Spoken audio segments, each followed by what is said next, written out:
Faster Fluency Conversation Club podcast, small changes you can easily make to improve your life.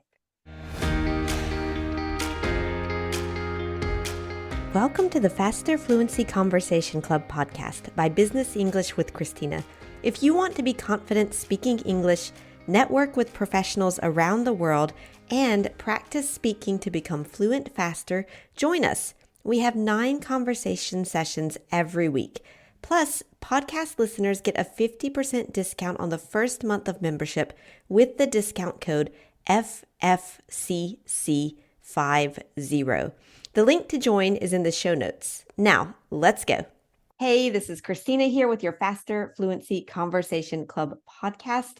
And today we're going to be talking about small changes that you can easily make to improve your life. I feel like we all want to improve our lives, but then we also all feel like it's complicated, it's difficult. We don't have the time to think about that. We don't have the energy to actually do it. All of these excuses. So today with Linda, we're going to be talking about small changes that you can easily make, and very, very excited about this one. Linda, how are you doing today? I'm all right. Hot, but all right. Super and hot. How about you? Yeah, it's the same here. Hot, but okay. And actually, just in case, because people might be like, why are you guys hot? It's October. No, we're recording this. It is the middle of August, and it's this massive heat wave in France for the past 2 weeks. So hopefully by the time you're actually listening to this, it will be lovely fall weather and close to Halloween and all that fun stuff. But at the moment of recording, we are dying of heat. So let's look at how we can improve our lives. All right. So we have this article that we're taking a look at. Do you want me to introduce the article? Or sure, yeah, go ahead. Yeah. Okay. So 57 small changes. I took a look through the article and I put it into a few different categories. First of all, overall, if we look at it, it's talking about your mindset, meaning like positivity, possibilities, creativity, and then systems. So systems being like, how do you manage your life? How do you manage productivity, efficiency, your goals, things you want to make progress on? And so then after that, I broke it down into a couple different categories. And I took a look at the favorite things that I actually agree with on their list, and then things that I did not agree with. And I called that category nope. Just like, it's not happening. I'm not doing it. No, not happening. And I think that's good because, a lot of times we see these articles where it's like 10 tips for whatever, 57 ways to change your life. You don't have to do all of them. And it's totally fine to be like, no, I don't like that. I'm not going to do it. I disagree. To really pick and choose the ones that work for your life. So, yeah. So what are the ones you definitely agree with? So definitely agree with. Number 1 for me, getting outside of my comfort zone. So number 22, if it's scary, do it now. Yeah. Here, the expression that they use is feel the fear, then do it anyway. That's like the motto I try to live by. Just because it's the title of the book that I read when I was thinking about wanting to start my own business, and I was totally afraid. I am not this like naturally born entrepreneur business owner. Like, I wanted to be a university professor, and have this nice, calm, quiet, tranquil life. And then I read this book, and it was like, feel the fear and do it. And it was like, okay, I guess I just have to do it and we'll see what happens. So yeah, I totally agree with that. I think I agree with everything you just said. And it's funny because university professor was also what I was on track to do before I moved here. Yeah, right. Maybe there's a certain type of person. You start out wanting to be a university professor, and then you just, I don't know, take this stray path somewhere.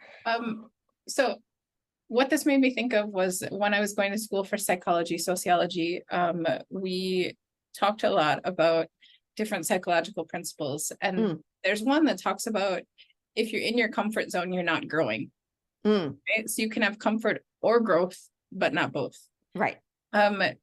So in order for you to get to the point where you overcome your fear and you get to the zone where you're learning or you're growing, you can't just stay in that zone of comfort or you're never going to grow, which is exactly what you were just saying. But it's, when I think about the times in my life that I have grown the most, and I imagine it's the same for you, it's when I did something that completely scared me. Yeah, exactly. There were times where I failed doing that, and there were times where I succeeded, but either way I grew and became a better person. Yeah, that's it. Yeah, because you're really pushing yourself, and you just have to do it. So that's the most important. The next one for me is take time to plan and prioritize. So that was number 46. And that I have to have a to-do list or things don't get done.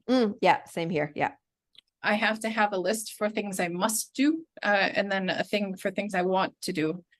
I end up putting out fires because things fall through the cracks and they don't get done. So one of the things that I've tried to incorporate, there's this concept that's called to eat the frog. So doing the thing that's the most difficult or the most challenging, the worst thing, to get it out of the way and just get it done, get it over with. Yeah, it's that's like how I when I'm working out my schedule for the day, like in the first thing I'll do in the day, it's what I call the deep work, and it's generally the stuff where it's like I need to make sure that this gets done, so I'm going to get it out of the way in the morning before I check my emails or respond to notifications and all of that stuff, because otherwise it does not get done. And it needs to get done. Yeah, exactly. Yeah. The next one that was super important for me, number 38, stop comparing yourself to others. Yeah, totally. Everybody, it reminds me when we were in middle school, high school, growing up, everybody was in the same place. Yeah. And then as soon as you leave, some people get married, some people go to school, some people don't go to school.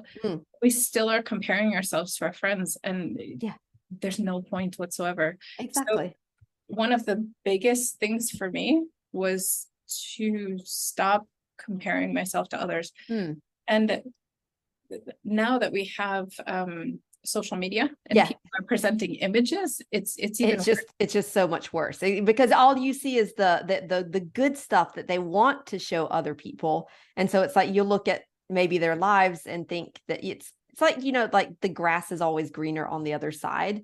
And it's not. It's just that you're comparing yourself, and maybe you're comparing your reality, the good and the bad, to what they're sharing on social media, which is probably 99.9% only the good stuff. And so you're like, wow, their life is so much better than mine. And in fact, the grass is not always greener on the other side. No, and usually you're better off just watering your own grass. Yeah, exactly. Just like, no, take care of you and yourself, and don't worry about other people, and you'll be much better off, I think. So the bonus one that I have there, because I've done 3 originally, is number 37, smile and laugh more. I just think find things that bring you joy. And just enjoy them and have fun. And and I think it can be really small things, like a thing that I really enjoy, but I feel like it's pretty simple. It's just like in the morning, before, so I do yoga pretty much every morning, like for 10 minutes. It's not very long, but it's just to wake up. But before I do that, what I'll do is I'll go out on my balcony, which faces like the sun coming up over the mountains. And I'll listen to this little 5-minute like morning inspiration thing, and have like a glass of water, and just kind of like listen to that and enjoy the sun coming up over the mountains. And then I'll go and do my yoga. And it's super simple. But it's like this moment in my day, like I want to get out of bed so that I can go and have this little moment on my balcony watching the sun come up. And yeah. I 100% agree with what you're saying. I think sometimes, as children, we find joy and wonder in the small things, and then cardboard boxes. Oh my goodness. Exactly. Like, it's like your parents buy you a nice toy. You just want to play with the box. Yeah. And so I think sometimes we don't take enough time as adults to find joy in the small things, like you said, just enjoying that moment, appreciating that moment. And it's like, it's stupid simple because it's like, it happens every day. The sun comes up every day. There's nothing exciting about it, but I'm like, this is my little 5 minutes. Yay. Sometimes it's just the beauty of a tree or like some flower that has an amazing color. Like Exactly. just stop and smell the roses. That's exactly what I was going to be like, stop and smell the roses. Yeah, exactly. Right. So I think there was, so those were the ones that you agreed with. What about the ones you didn't agree with? Yeah. So, it was number 18, eat a big breakfast. So I recently found out that I have Crohn's disease and I've known for more than 20 years that I had stomach problems. And so every time someone gives me advice about diet, you're just like, no, not me. No. So what I would say instead is listen to your own body and do what's best for your body. And that goes for everything bodily related. Yeah. Test it out, try it out for yourself and see what works for you. And if it works for you and nobody else, hey, no, we're not comparing ourselves to others. So, you know. Number 26 is to make a public commitment. This just gives me anxiety and makes me feel like people are judging me. No, I'm not doing it. No, make it public in your journal or something, you know, publish it to yourself. Tell people that actually matter to you, or if that really works for you, then do it. But do it. Yeah. But no. So the final one there was avoid using negative words. So in here, it says, stop using negative phrases such as, I can't, it's impossible, or this won't work. That I agree with. Start trying to say a way to say like, not yet, you know, the changing your mindset words. But then they said, stop using profanity. And that was where I went, no, I like swearing. I like using vulgar words. It makes me happy. Hey, and if it makes you happy, do it, you know. And also sometimes I use it to emphasize something that brings me joy, or I want to tell my friends like, oh my gosh, that's effing amazing. Yeah. You can use profanity on this podcast. Well, we're all adults here. Fucking amazing too. Exactly. Yeah, no, exactly. And I think it's not the word itself, it's the intention and the energy you put 100%. Into it. Yeah. So, and I find that I use it a lot. Like I remember going out for pizza with one of my friends shortly after I moved to France. Yeah. And I asked her, how do I tell the people that this is fucking amazing pizza? Yeah. Yeah. And she's like, we can't do that in French. And I was like, then French is bad. You're like, okay, I don't like this language anymore. Like, no, I can't do it. It's like, what am I supposed to say? It's super. Yay. Okay. Oh no. So, yeah. So those are the ones for the negative. Yeah. All right. And then what about, there was some things about, you know, in the article, they talked about work-life balance, things like that. Yeah. So in that, I was talking about things that I wanted to improve. Right. So, related to some of the other ones, number 16 was don't worry what other people think about you. Yeah. I'm not a mind reader. I can't try to think about what other people are going to think. I can just do what I can control. Yeah. And it's like, I'm like, who has time for that? Like who has the time to worry about what other people are thinking about them? Like I get it how people do worry about what other people think about them, but I'm like, if you're able to stop doing that, I feel like that is just going to feel like free up so much mental space. It's liberating. Yeah, exactly. That's it. Totally. Just like, this is a relief, you know. So about the work-life balance, that was number 55 is work 40 hours a week.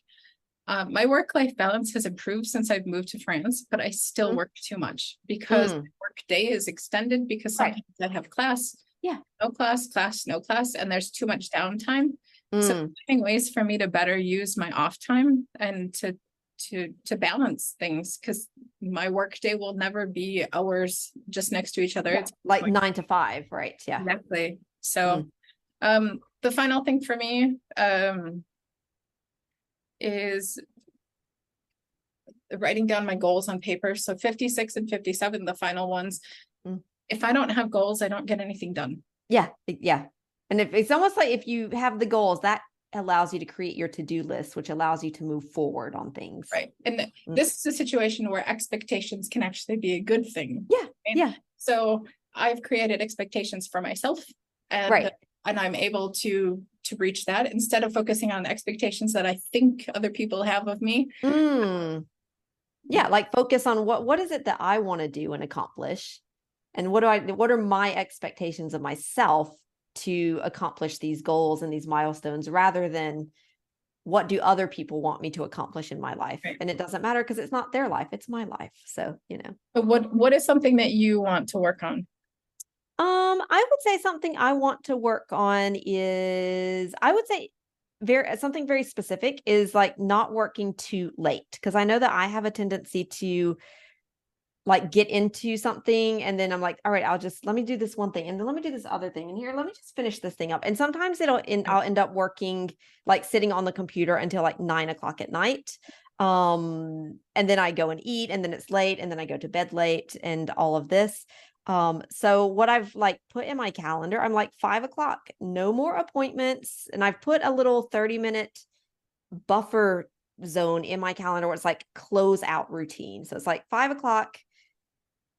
And I have until that time to do my work. And then I've got a little 30-minute leeway to write down my to-do list and say, okay, what did I not finish? And what do I need to do tomorrow? Put that on my list for tomorrow. And then it's like, stop. That's the end of the day. Anything else, it can wait until tomorrow. Some days good at it, a lot of days still working on it. So, but it takes you trying to create some systems to improve things. That's already good. So that's it. Yeah, no, totally.